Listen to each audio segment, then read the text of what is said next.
Tinalakay ng Multisectoral Governance Council o MSGC Education Committee nitong Huwebes, February 9 ang target ng pamahalang lungsod na maging model city tungo sa social development ang siyudad San Fernando. Hangad umano ng MSGC na mapabuti ang kalidad ng buhay ng mga Fernandino, anuman ang kanilang kasarian, edad at kakayahan sa pamamagitan ng matalinong paggamit ng government resources, pakikipagtulungan sa pribadong sektor at aktibong partisipasyon ng mamamayan. Isang hakbang para makamit ito ay ang mahusay na edukasyon para sa mga mag-aaral. Kaya naman ito ang naging sentro ng pulong ng MSGC kasama ang mga kawani ng Department of Education o DepEd Region 3.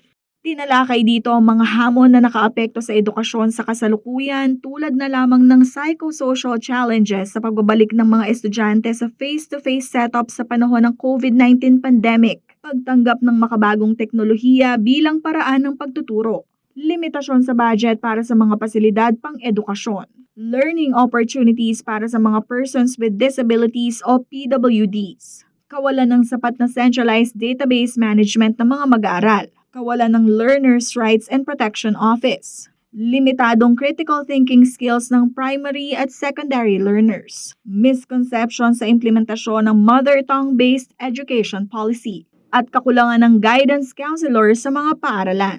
Ayon sa Executive Director ng MSGC na si Sonia P. Soto, ang gastos sa edukasyon ay pamumuhunan sa kinabukasan ng mga Fernandino. Para sa ganun, walang natatapon sa investment. Kasi yung LGU nag-i-invest sa estudyante, yung na-invest niya sa estudyante, babalik sa local community. Dahil makakapag-servisyo yung mga estudyante dun sa pangangailangan ng mga establishments dito. At tiyak na magkakaroon sila ng trabaho. Binigay din niyang halimbawa ang City College of San Fernando na itinayo para tugunan ng pangangailangan sa industriya ng lokal na komunidad.